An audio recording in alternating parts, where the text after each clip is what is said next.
여러분 반갑습니다. 오늘도 새벽 돌베개에 나오신 모든 성도님들을 주님의 이름으로 환영합니다. 오늘도 주님의 은혜로 또 새롭게 한 주가 시작되었는데요. 오늘도 하나님의 말씀이 신명기 말씀을 묵상하면서 이 말씀으로 또 우리의 하루를 잘 살아내는 귀한 그리스도인들이 될 수 있기를 간절히 바랍니다. 오늘 우리에게 주시는 하나님의 말씀은 신명기 6장 11절로 15절까지의 말씀과 20절로 25절까지의 말씀입니다. 당신들이 채우지 않았지만 온갖 좋은 것으로 가득 찬 집이 있고, 당신들이 파지 않았지만 입이 파놓은 우물이 있고, 당신들이 심지 않았지만 이미 가꾸어 놓은 포도원과 올리브 밭이 있으니 당신들은 거기에서 마음껏 먹게 될 것입니다. 당신들이 그렇게 될 때에 당신들은 이집트 땅 종살이 하던 집에서 당신들을 이끌어내신 주님을 잊지 않도록 주의하십시오. 당신들은 주 당신들의 하나님을 경외하며 그를 섬기며 그의 이름으로만 맹세하십시오. 당신들은 당신들 가까이에 있는 백성이 섬기는 신들 가운데에 그 어떤 신도 따라가서는 안 됩니다. 당신들 가운데 계시는 주 당신들의 하나님은 질투하는 하나님이시니 주 당신들의 하나님이 분노하시면 당신들을 땅 위에서 멸하실 것입니다. 나중에 당신들의 자녀가 주 당신들의 하나님이 당신들에게 명하신 훈령과 규례와 법도가 무엇이냐고 당신들에게 묻거든 당신들은 자녀에게 이렇게 일러 주십시오. 옛적에 우리는 이집트에서 바로의 노예로 있었으나 주님께서 강한 손으로 우리를 이집트에서 이끌어내셨다. 그때 주님께서는 우리가 보는 데서 놀라운 기적과 기이한 일로 이집트의 바로와 그의 온 집안을 치셨다. 주님께서는 우리를 거기에서 이끌어내시고 우리의 조상에게 명하신 대로 이 땅으로 우리를 데려오시고 이 땅을 우리에게 주셨다. 주님께서 우리에게 이 모든 규례를 명하여 지키게 하시고 주 우리의 하나님을 경외하게 하셨다. 우리가 그렇게만 하면 오늘처럼 주님께서 언제나 우리를 지키시고 우리가 잘 살게 하여 주실 것이다. 우리가 주 우리의 하나님 앞에서 그가 우리에게 명하신 대로 이 모든 명령을 충실하게 지키면 그것이 우리의 의로움이 될 것이다. 아멘. 오늘은 신명기 6장의 말씀을 갖고 과정과 가르침 이런 제목으로 함께 하나님 말씀을 나누도록 하겠습니다. 모세는 이스라엘 백성들을 향해서 다시 한번 가나안 땅에 들어가게 되면 하나님이 주시는 풍요를 누리게 될 터인데 그때에 하나님을 잊지 말라고 경고합니다. 우리는 보통 우리가 원하는 목표가 있고 또 우리가 이루고 싶은 어떤 결과가 있지요. 그런데 그런 결과에 도달하는 순간 우리는 대부분 어떻게 되나요? 사실은 결과에 도달하는 순간 그 결과의 그 풍요로움을 누리다 보니 여기까지 이르게 된 과정을 까먹게 됩니다. 그리고 이 여기까지 이르는 과정에서 내게 도움이 됐고 나를 많이 지지해 주었던 많은 사람들을 아주 쉽게 잊어버리죠. 사업에 관련된 이야기 중에 용어 중에 이런 용어가 있어요. 트로피 와이프라고 하는 이런 용어가 있는데 사업에 성공한 대부분의 이들이 대단한 성공을 거두면 그들이 하는 일 중에 가장 먼저 하는 일이 무엇일까요? 뭐 여러 가지가 있겠지만 또 다 그런 것은 아니지만 그런 내용 중에 하나가 바로 트로피 와이프라는 게 있습니다.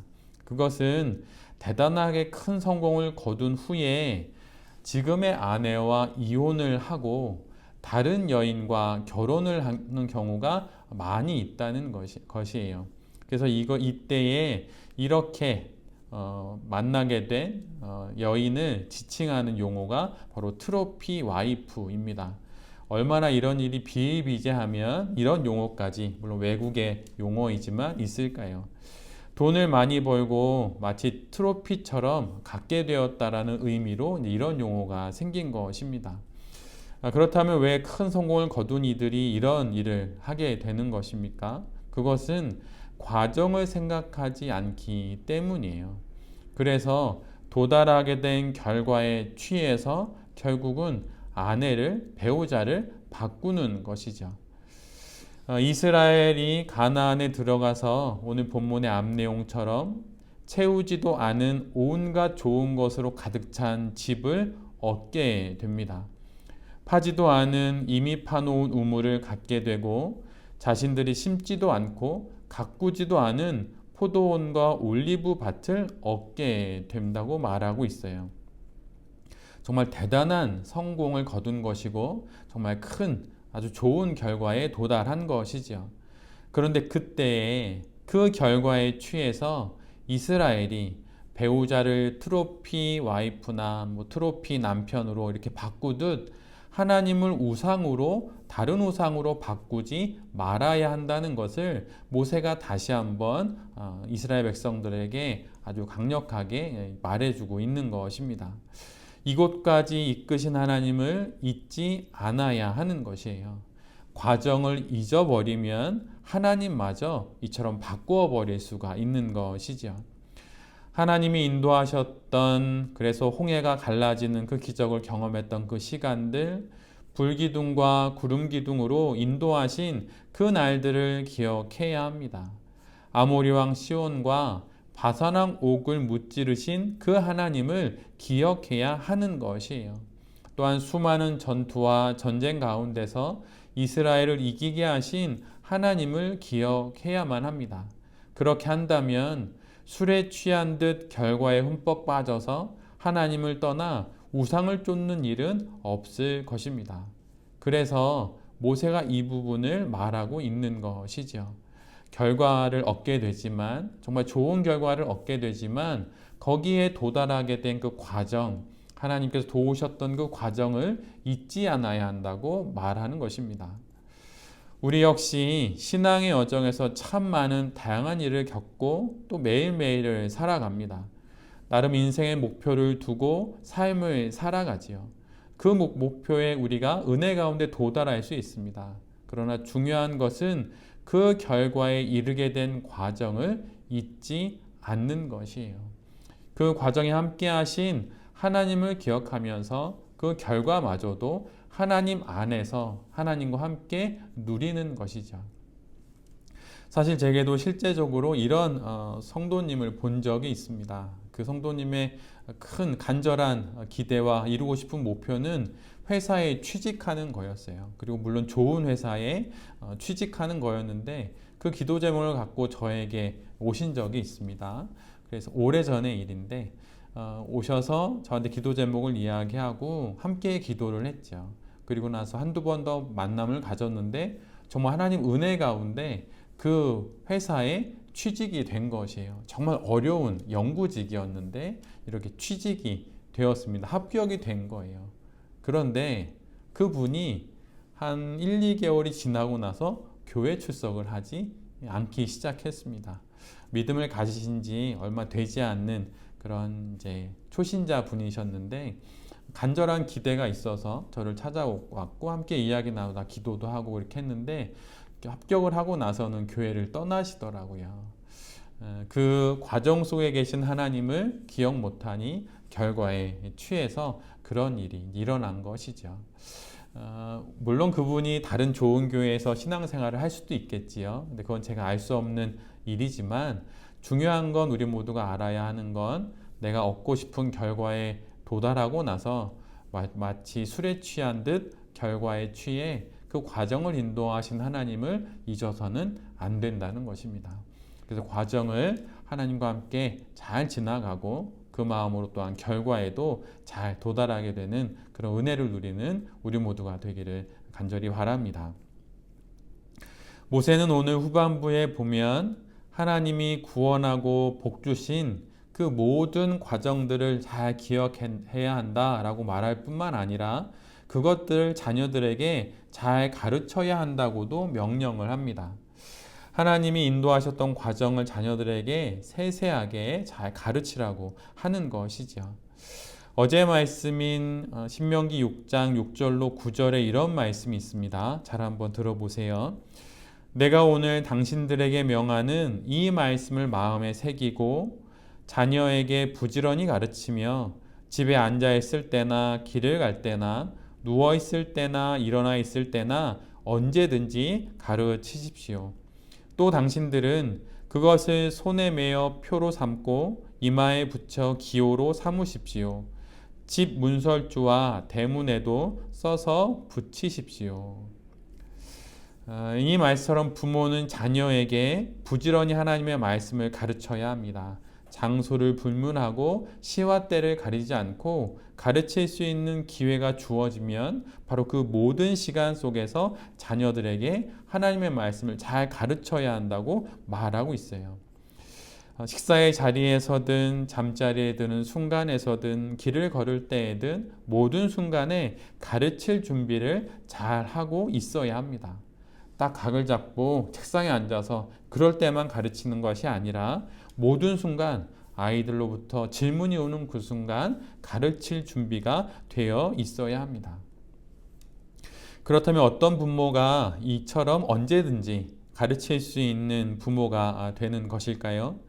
그것은 제가 앞에서 읽어드린 신명기 6장 6절로 또 9절까지의 말씀 가운데 자녀들에게 가르치라고 하는 말씀은 7절에 있고 앞에 6절과 뒤에 8절과 9절 말씀은 그 부모를 향한 말씀이라는 것에서 힌트가 있습니다. 그 말씀이 어떤 것입니까? 그 부모는 하나님의 말씀을 마음에 새긴 부모여야 한다는 것입니다. 마음에 새겨진 그 말씀이 있어야 손에 성경책도 없고 신앙서적도 없을 때 자녀가 물어보면 그때에도 가르칠 수 있는 것이지요. 마음에 새겨 기억된 그 말씀, 내 안에 깊이 자리 잡은 그 말씀이 있을 때 불이 꺼진 방에서든 식사의 자리에서든 어디에서든 그 마음에 있는 말씀, 새겨진 말씀으로 자녀들을 가르칠 수 있는 것입니다. 그렇다면 어떻게 말씀을 마음에 새기는 부모가 될 수 있는 것일까요? 그거는 앞에서 읽어드린 6장 8절로 9절 말씀에 힌트가 있어요. 손에 말씀이 들려진 부모가 되어야 한다는 것입니다. 이마에 말씀이 기억되고 있는 부모가 되어야 한다는 거예요. 집의 문설주와 대문에 말씀이 적혀 있는 부모가 되어야 하는 것입니다. 집에 돌아온 아버지의 손에 말씀이 들려있는 부모가 말씀을 마음에 새길 수 있는 것입니다. 말씀을 가까이 하여서 머리에 기억되는 말씀이 있고 그래서 누가 봐도 그의 영혼의 이마에 말씀이 새겨진 듯 보이는 그 부모가 바로 말씀을 마음에 새기고 있는 부모이지요. 그리고 마치 집의 문설주와 대문에 서서 붙여진 하나님의 말씀처럼 부모가 앉아있는 그 자리 왼쪽과 오른쪽에 하나님의 말씀인 성경이 있고 큐티책이 있는 부모가 하나님의 말씀을 마음에 새길 수 있는 부모이고 그렇게 마음에 말씀을 새긴 부모가 언제든 자녀들에게 하나님의 말씀을 가르치고 또한 전해줄 수 있는 것입니다. 내게 하나님의 말씀이 가까이에 있는지 잘 한번 살펴봐야 할 것이에요.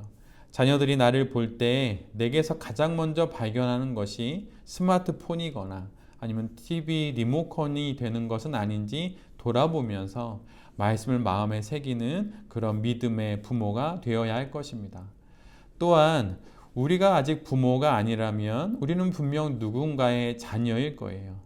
만약 자녀로서 이 땅의 삶을 살아간다면 마땅히 하나님의 말씀을 스스로 잘 배우고 말씀을 새기고 언제든 누가 무엇을 물어보든 대답해 줄 수 있는 그런 말씀이 내 안에 잘 새겨져 있는지 스스로를 또한 잘 돌아보는 것이 모든 성도들에게 부모인 성도이든 부모가 아닌 성도이든 모든 성도들에게 필요한 것이죠. 그렇게 하나님의 말씀을 우리 안에 새기게 될 때 하나님의 말씀은 내 발의 등이 되고 내 길의 빛이 되는 것입니다. 말씀으로 삶의 길을 잘 헤쳐나가면서 여기까지 이르게 된 그 모든 과정 속에서 함께 하신 하나님을 기억하면서 과정을 기억하며 또 과정 속에 계신 하나님을 잘 가르치며 이 땅의 삶을 살아가는 우리 모두가 되기를 간절히 바랍니다. 또 그런 마음으로 살아갈 때 또 우리의 앞날도 우리가 살아가야 할 남아있는 인생의 과정들도 하나님께서 잘 인도해 주실 것입니다. 그러한 마음으로 월요일날을 잘 살고 또 이 한 주도 믿음 안에서 말씀 안에서 잘 살아내는 우리 모두가 될 수 있기를 간절히 기도드립니다. 아멘. 기도하겠습니다.